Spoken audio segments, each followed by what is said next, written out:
Hello and welcome to another of our annual Trans Day of Remembrance events. My name is Nicholas Sperling, and tonight I'll be moderating a panel discussion with Jude Patton and Joshua Starr. Following this, we're going to be moving into a name reading ceremony. Before we begin, I want to first acknowledge the land that we're on, which is that of the Songhees and Esquimalt nations and the Lekwungen-speaking people. Before we begin, I also want to acknowledge the elephant in the room, which is that we have a lack of diversity on this panel. And this year, we're going to be focusing on the topic of transitioning throughout history. With that in mind, I had a goal of trying to find a youth and an elder for this conversation. I reached out to community organizations, support groups, personal connections, and I just couldn't find people. And I don't know if this was a result of rising climate of hate, if there are barriers I failed to address, if it's because of the specific topic or some other factors. But this is something that we'll take into consideration moving forward, and we'll do our best to make sure that we don't run into this issue again for next year. I also want to focus on the silver lining here, which is that we have two amazing guests with us. We have two transmasculine individuals who transitioned decades apart. They're here to share their knowledge with us and their experiences. And I don't want to in any way diminish who they are or what they've accomplished, because I think we can learn a lot from them. So that's what we're here to do this evening. I hope that we can all gain a better understanding of the similarities and the differences in the experience of different generations of trans people, because we need to be able to understand our past in order to create a better future. The world can seem like a scary place for trans and gender diverse people, and on days like today, it can seem particularly bleak. So with that in mind, Joshua, do you believe the social climate has been getting better or worse for trans people since you've come out? Yeah, I think that unfortunately, the social climate, we're experiencing a backlash to the rise in visibility and awareness that's happening right now. I think there's a lot of folks who are maybe uncomfortable with the idea of potentially being perceived as trans or gender diverse, or even members of the LGBT community. And I think a lot of people feel a need to prove how straight they are, or prove how this they are, whatever that means to people, in ways that often trans and two-spirit and gender diverse folks can be targeted in that attempt to prove often toxic masculinity type of behaviors. And Jude, you have a different perspective coming from someone who transitioned in the 70s, and you've experienced quite a few cultural shifts within that time period, I would imagine, in how trans people are treated. Are you of the same mindset as Joshua when it comes to this question? I am. I absolutely agree with you, Joshua. I have had the experience since 1970. I'm 83 years old, by the way, and I transitioned hormonally. I won't go into the whole detail, but initially in 1970 and then surgically in 1972. In those days, people just didn't know much about it and at all. And maybe, like you said, Joshua, the education about it has made it more visible in all ways, but not as understood as it might be. People are rather uneducated about that or refuse to get themselves educated. And I see the years, I do believe, like you, that it is a backlash. I think the backlash began soon after Marriage Equality Act was passed. I thought at the time, my partner and I and the people in our age group, our peer group, all of us said we never thought we would live to see the day that that would happen, that we would have that passed. And ever since then, there's been a backlash, and it just gets worse and worse. I think, unfortunately, the political atmosphere since 2016 has impacted that most. And the hatred has been just broadcast unmercifully. We're all targets. We're all victims. And I, for one, wish that we could do, hopefully, a reverse backlash to that will occur. And I hope it occurs in my lifetime. I hope so too. And Now, before we get too far into the questions, I do want to give you the opportunity to formally introduce both of yourselves.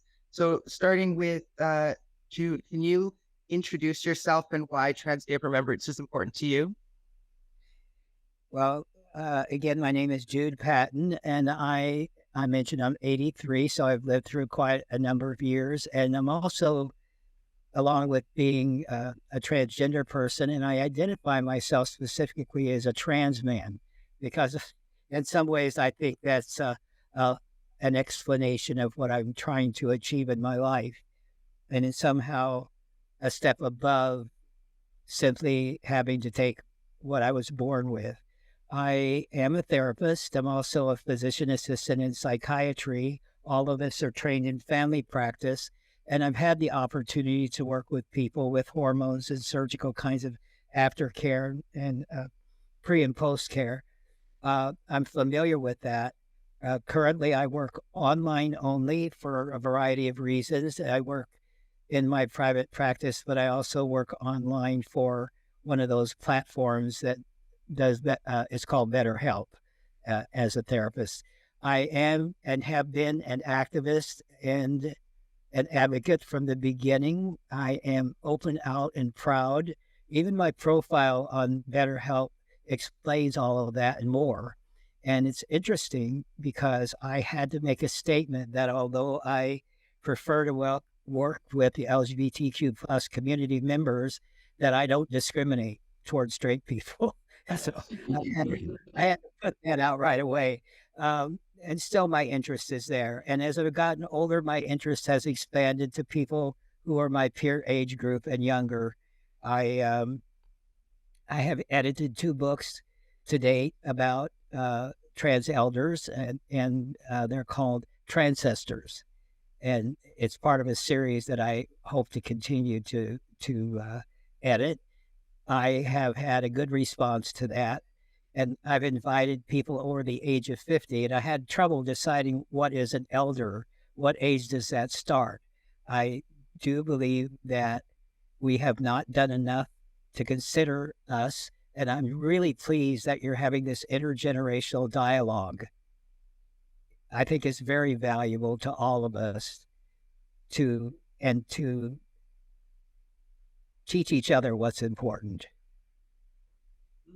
Absolutely. I think our organization and myself personally, I think that's a really important component of advocacy work, is to make sure that we're aligned between generations, that we have an understanding of the lived experience of others. And with that in mind, Joshua, do you want to explain what Trans Day of Remembrance means to you and introduce yourself a little bit more formally? Yes. So to me, Trans Day of Remembrance is about honoring all of the people who are trans that aren't here alive. I am a spiritual person, and I do believe that our ancestors who are no longer living are still here with us, but I respect that other people might not sense their presence. For me, I'm a Jewish person that is against the genocide that's happening in Gaza right now. And I'm a teacher and an artist and a facilitator, community organizer. I've been involved with the organizing of the Trans Swim in Vancouver, Parks and Recreation, which I think there's been similar movements in other nearby regions, fortunately, for access to recreation and swimming. And I am really passionate about reimagining how we can be as trans people and how we can be in our bodies and make space for the infinite ways that we can be trans, and to challenge some of the cis hetero ideas of how we're expected to be. And not that there's anything wrong with that if that's what aligns for us, but for myself, I don't really identify with those cis hetero ideas and want to make space for us to celebrate other ways of being trans. Thank you. And as we move through my questions, feel free to expand on what the other has said. So, Jude, if you say something and Joshua, you want to chime in, that's fine, and vice versa.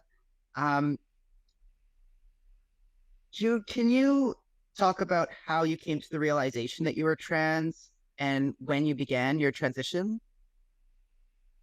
There are a variety of experiences over a relatively short period of time where I came to realize and even understood there was such a thing as trans. As a younger child, like many, my first sentence I strung together, the first words my mom said was, "I don't want no dolly." And she said she didn't know what I meant and why, but that was my experience of being a little girl, so to speak, what they thought was a little girl. And I saw myself as, interestingly enough, not as a little boy, but as an adult male inside this body that I didn't recognize. And the only thing that stayed consistent with that is still see myself as a young man rather than as an old man. I think sometimes, when you go to some of the stores, they have one of those big round mirrors that shows what the room is like. I caught myself many years ago seeing this person in the mirror, and I thought, who is that old guy anyway? It was me. So I still retain that thought and I've found that many people do. They have a fixed idea of themselves at a younger time within their head. But to get back to the idea of how did I find out, I was privy to being blessed with a good brain. And I was reading years beyond my chronological age, but I found my first information via an ad in a comic book when I was about 8 years old. It had an ad for what were called little blue books. They were tiny little books that would fit in your pocket, and they were published by socialists who lived in Kansas City, of all places, but they were a dime a book. They were meant to educate the ordinary man, so to speak, and a lot of the authors were people who later became famous as authors, but most of the books they printed were excerpts from old classics. Anyhow, I got their catalog, which included books about homosexuality, intersex conditions, although they called that hermaphroditic conditions at the time, and things about cross-dressers. Believe it or not, they were in these tiny little printed books. I read about them, so I understood a little bit more than I did before. They did not mention anyone who had changed sex, however, but they did mention an intersex person, for instance, someone having some sort of an accident, and as a result of that accident, their true genitals dropped down somehow and were revealed, and all that went through that. As a result of reading these things, I began to wonder if there were other possibilities for me. Maybe I was one of those persons. Maybe if I wished enough or hoped enough or dreamed enough or whatever it might be, that suddenly one day I could wake up being male. When I was 12 in 1952, Christine Jorgensen's story came out. She was the first story I had ever read about someone who had transitioned. She had been to Denmark as a young person and had come back announcing that she was a woman, and she had had surgery and hormones to access her secondary sex characteristic changes. Few people know that she had not yet completed her modern surgery. She had only had a semblance of that and had that accomplished altogether later in Texas. In the 1970s, I think, or so. Then what happened after that, as I grew older, when I first was developing or becoming aware of my sexual orientation, it has always been towards women. And my inclination was to identify myself as a butch type lesbian. I had a number of girlfriends during my early years. One was very important to me for the rest of my life, although we were not in a love relationship. We remained friends following our togetherness in the early 60s. I didn't know anybody. I mean, I was hanging around everywhere it could be, including drag bars and all sorts of places. And even though I moved to California to be in a better climate for people like me, I still had not yet met any trans people or out trans people.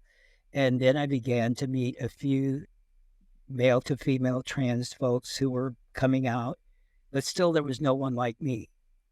I was working as a dog groomer.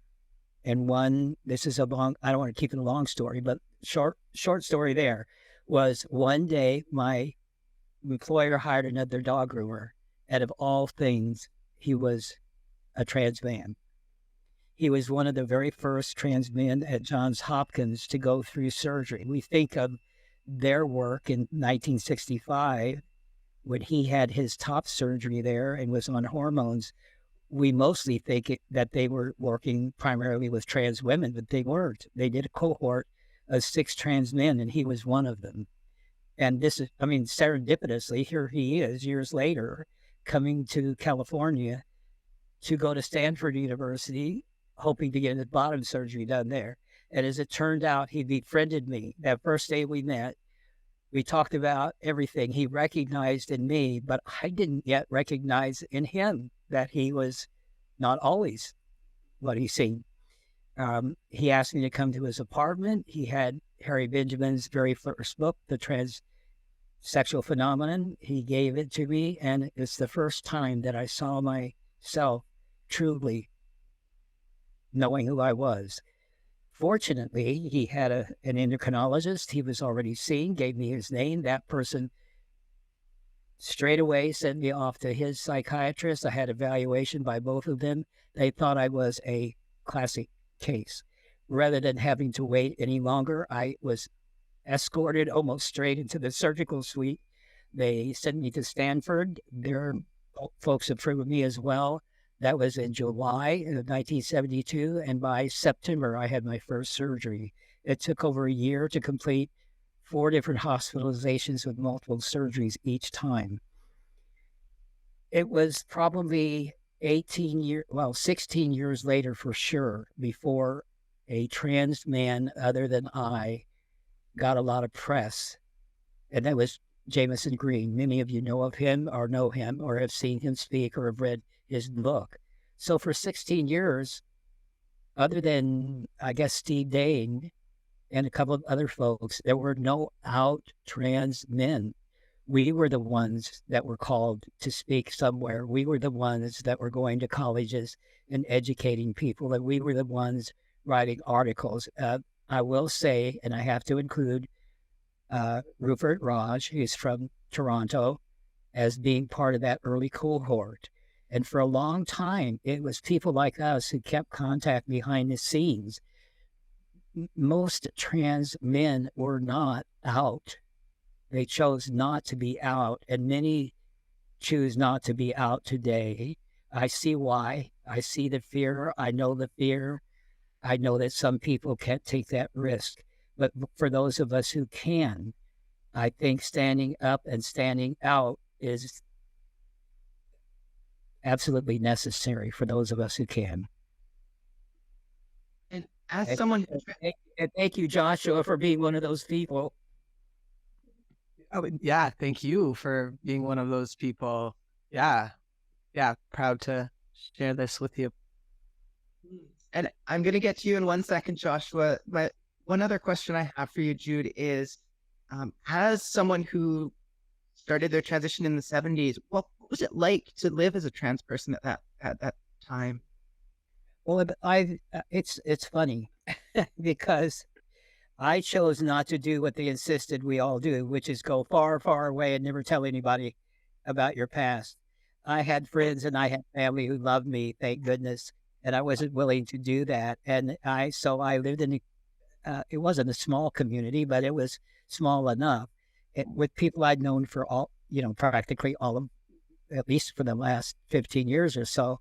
And they didn't have any trouble with it. And I was privileged to be able to pass from the beginning almost of starting hormone treatment as a male and seemingly a cis male, though I wasn't. And so my message to myself and my joke with myself is always, even here where I live now with my neighbors, to them, I'm just some old guy down the street. And I have to admit that I am just some old guy down the street, but how I got to be that some old guy is different. So I didn't have a lot of, I had a lot of support. Not everyone does. And I have had a traditional life since then. I was married for 26 and a half years to a wonderful woman. I helped her to raise her 3 children. I have 9 grandchildren, 3 great-grandchildren. I've had that sort of ordinary cis het life that one might think I've had, but I've been a trans man all along. My wife was very, very traditionally religious. Her faith sustained her. She died about 10 years ago now after 10 years of illness. She was on dialysis all that time. In the later years, for 5 years, she was bedridden and blind. It was quite the difficulty for both of us as she went through the pain that she did.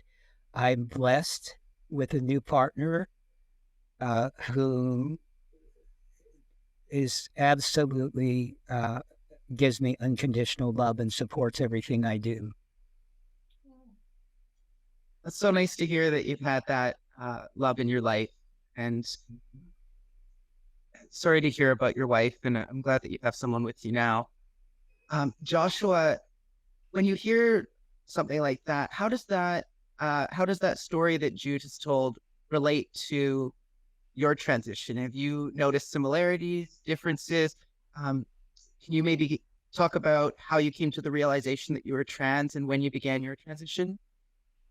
Yeah, thank you for the question.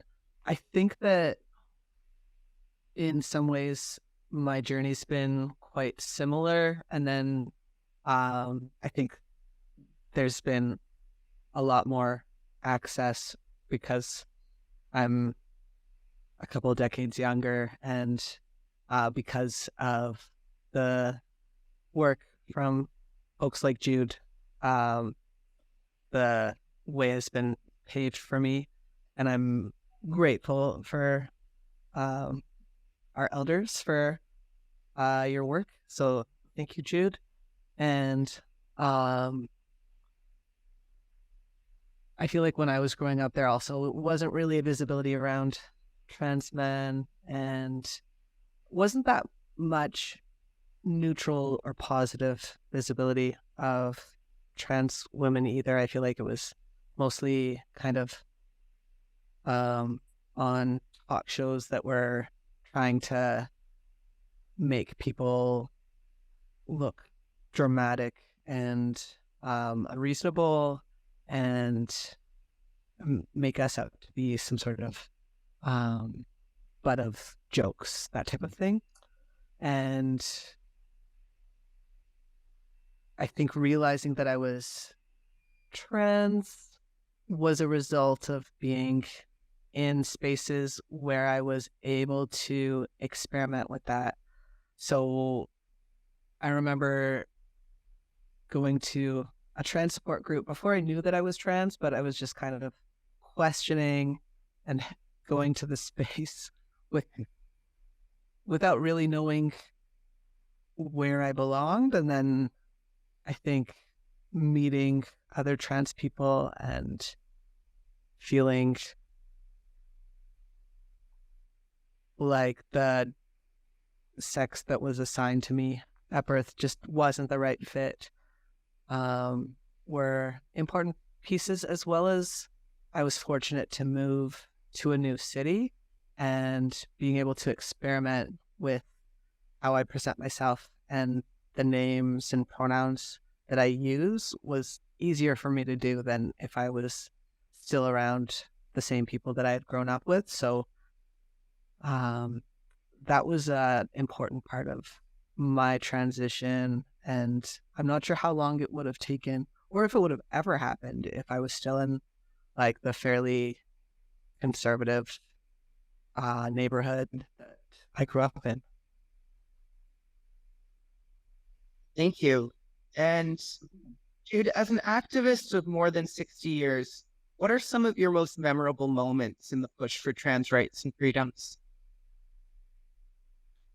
Well, certainly, as I mentioned, the Marriage Equality Act is the last great one. And now, of course, the focus on all the hatred and what's going on currently. That's not a memorable thing, but it certainly impacts all of us.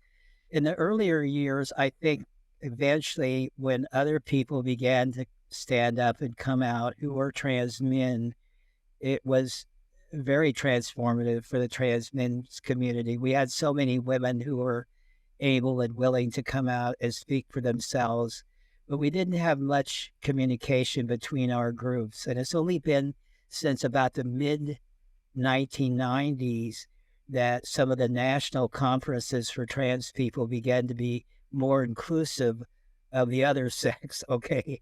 So that I might go to a conference in Seattle. They used to have the Gender Odyssey conference. And for many, many years, it was attended primarily by trans men or non-binary folks who are presenting in a masculine fashion. And then they opened it up more to be more all-inclusive. Actually, my earlier experiences had nothing to do with either one. As a therapist, many of my clients were straight cross-dressers. And long before the trans community was having these national conferences, they were having conferences. In fact, Fantasia Fair, who's in Provincetown, who has an annual conference for straight cross-dressers, also now more open to all. They've been going for 45 years, and long before we had the conferences we know of now. And I was the other milestone for me personally was in 1979. Harry Benjamin Organization, as we know it, was formed formally, and I was asked to be on their board of directors as a community representative. Okay, for many years I was the only open out trans person who belonged to that group, which is now WPATH, which sets the standards of care for trans people. More recently, I've been asked to, I'm still a member of both WPATH and USPATH and the American Association of Sex Educators and Counselors and the Society for the Scientific Study of Sex, all of which are important in our lives because they're helping to develop the future care we'll get and the future support we'll get on a professional level. But at that time, it was such a big deal to me, even if it wasn't to other people. And I can tell you this, when they voted to have me on that board of directors, the vote was initially 14 for and 14 against, with comments like, I don't want any people like those on my board of directors. I won't have that. And the person who broke the vote, who broke the tie and voted number 15 on my side, was my own surgeon, Donald Wild.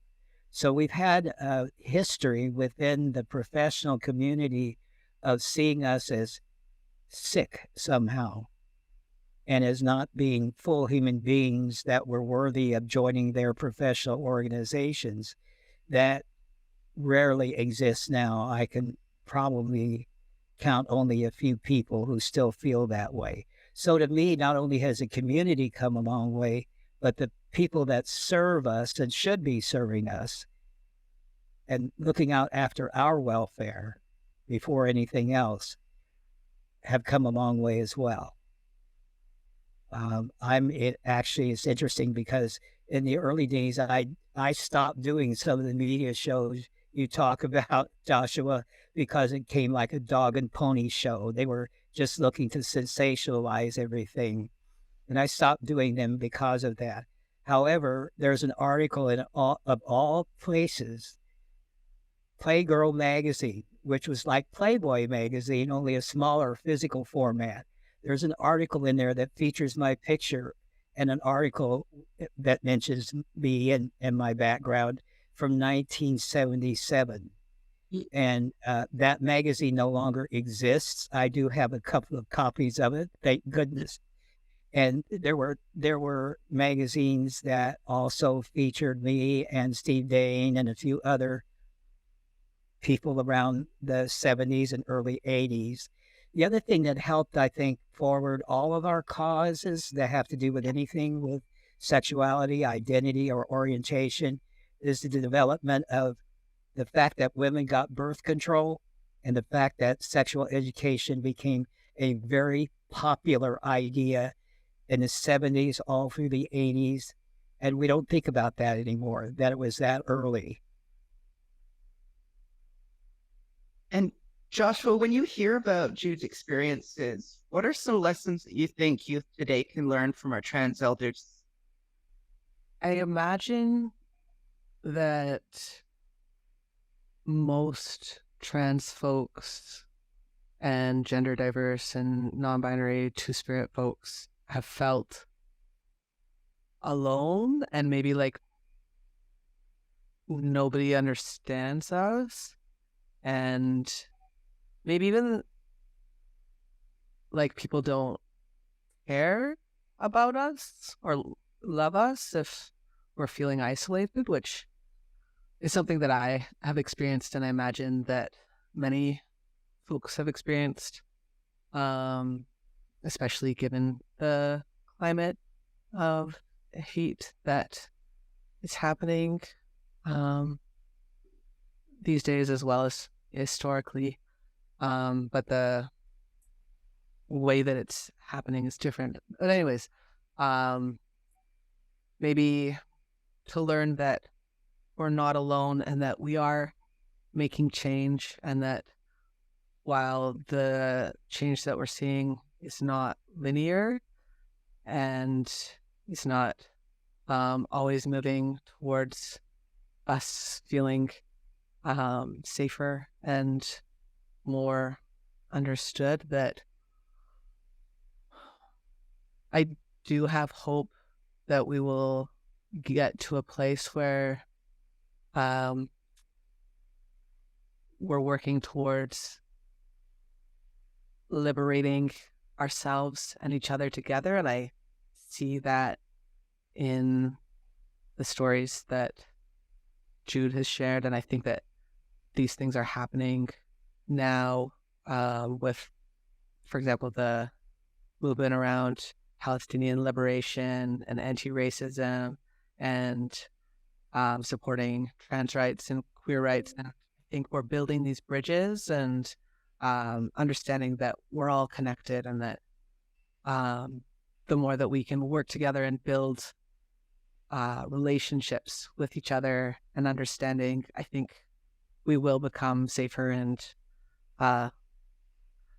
move towards being more and more liberated. And I think that idea of change not being linear is a really important one. We were talking about this at lunch, actually. A group of us were at the BC legislature today. We went for a lunch break afterwards and had a conversation about how when you think about the last few years, you could say there's maybe been a downturn in support for trans folks. But overall, when you look at the course of history, it's been more of an uphill climb. We have these dips and valleys in support, and people hate us at times, and people love us at times, it seems. But we just have to remember that it's more than just the experience of a few years, and hopefully we can continue that rise in support for what trans people are and the freedom to live our lives the way that we see fit.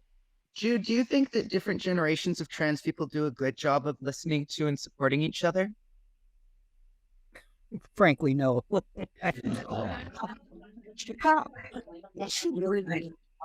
I don't see that as much as I would like to, frankly. I do know that many people are beginning to make that effort, like this is an effort. Thank you. But when the effort is made, sometimes not a lot of people show up, even when the effort is made. But the ones who do show up, it's like preaching to the choir. They're already there. they're already wanting to learn from each other. And a friend of mine, Hawk Stone, who's on the East Coast, who's an older trans man, he and I have been doing generational talks at many conferences that we go to, or submitting a program for consideration to have that happen. And when we do, our attendance may not be high, but as some of the other groups people can go to the same time choice. But they are interested, those who are interested. And there are some who are specifically interested in working with the very oldest trans people. So I am buoyed up by that piece. And yeah, that's what we're trying to accomplish today, is bridging that divide. I'm of the same opinion that we don't have enough communication between different generations, and that we need to have more of these conversations. So appreciate both of you for making that happen today. Well, I want to add one little thing. It's a story I belong to. I won't mention the name of the organization, but it's a local gender health clinic kind of place.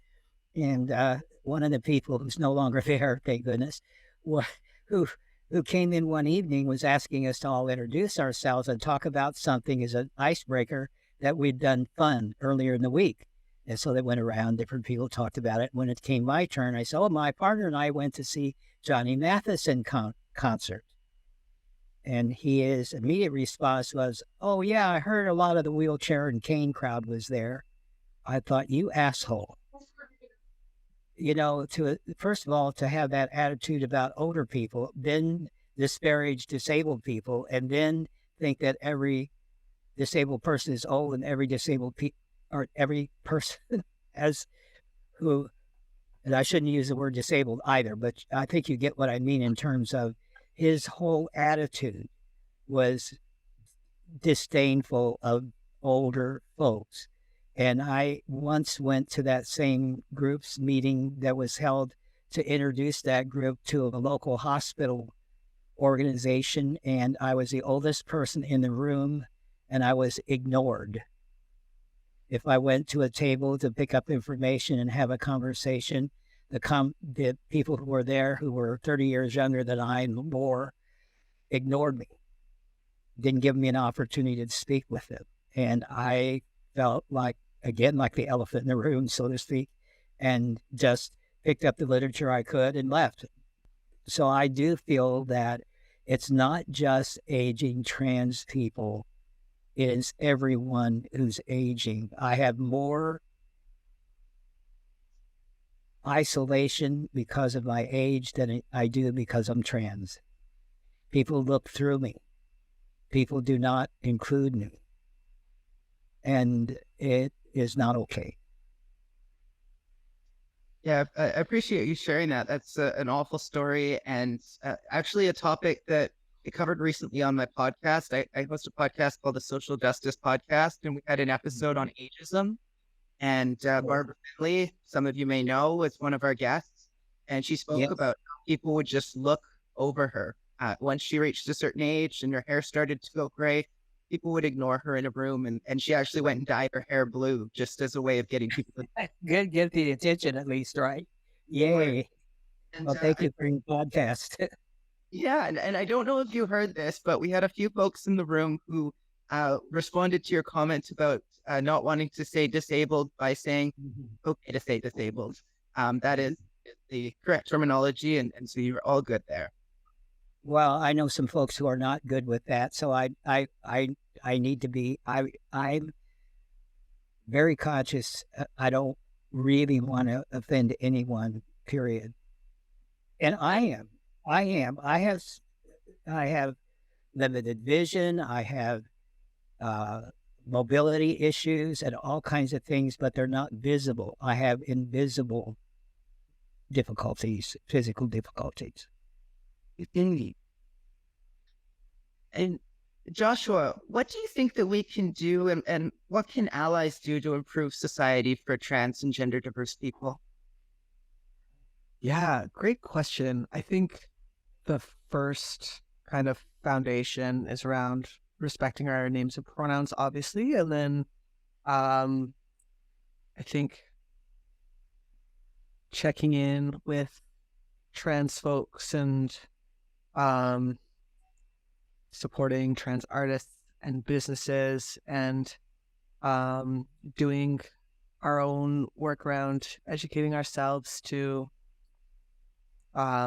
be in solidarity with trans folks, and to not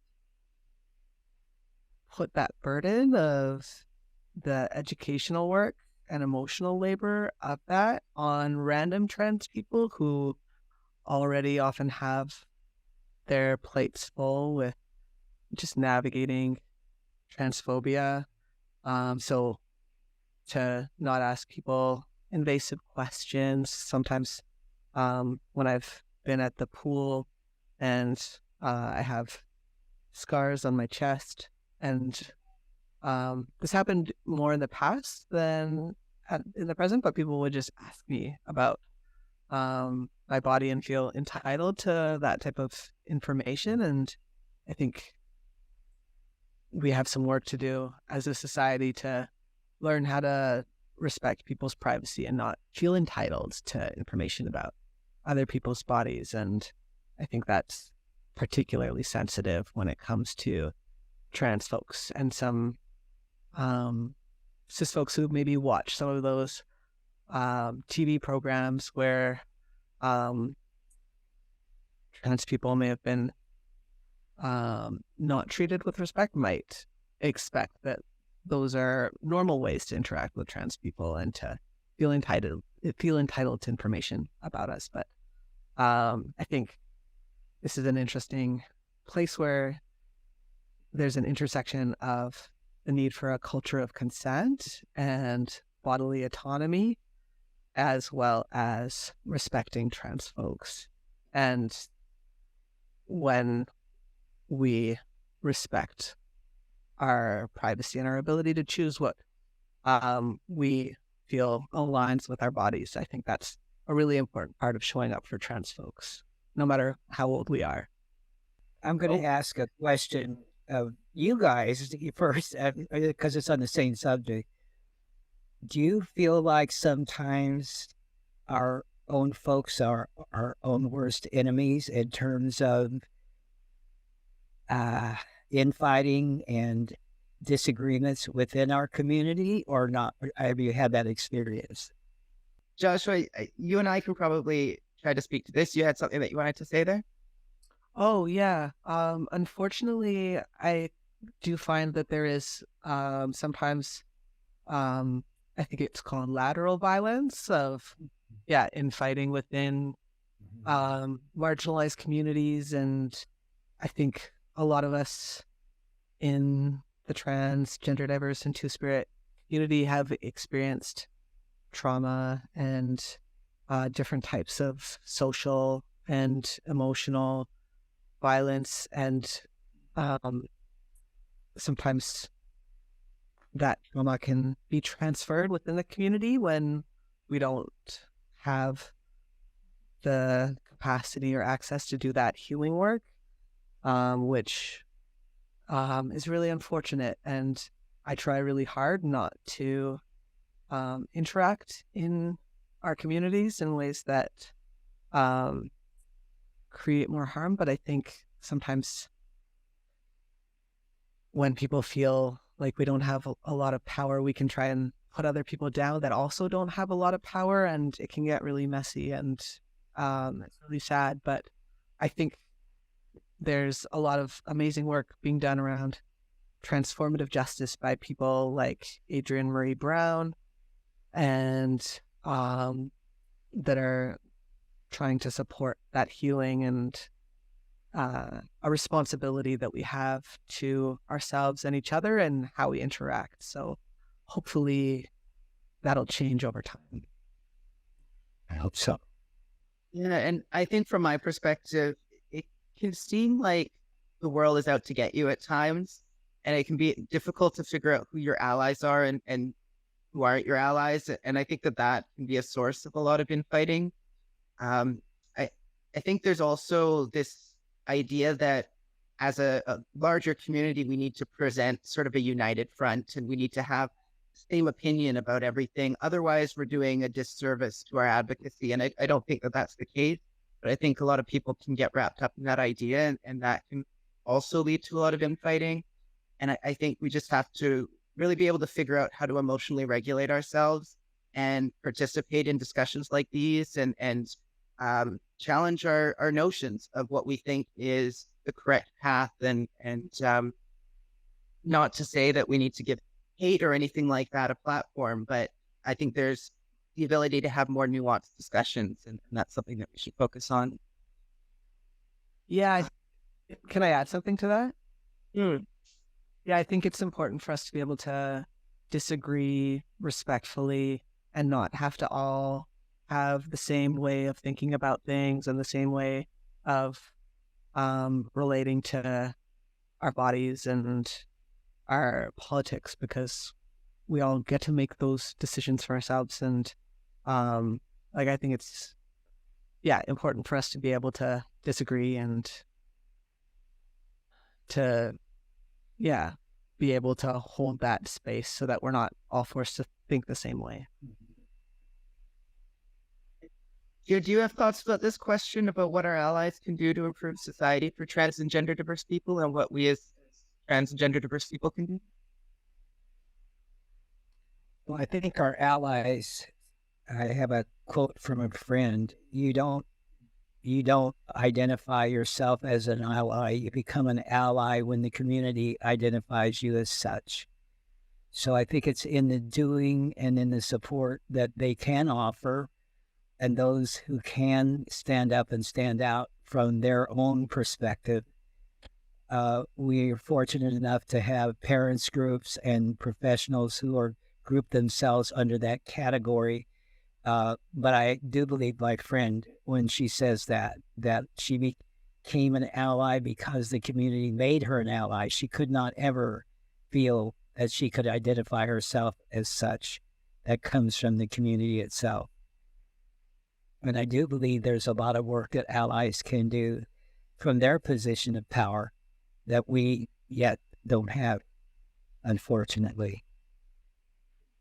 Yeah, I often talk about how it's incredibly important for our allies to put in the work to help educate and help to do the advocacy work, because we are such a small percentage of the community, and it's a lot to ask us to try to educate everyone. So we really need that help from allies. And like you said, allies are people who are actually willing to put in the work and show that they're allies, not just people who say that they are. I also want to quickly talk about the fact that this is Trans Day of Remembrance.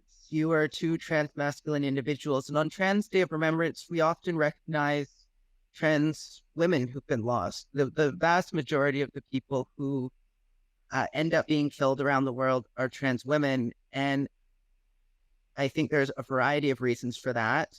But I also think that trans men tend not to be as visible.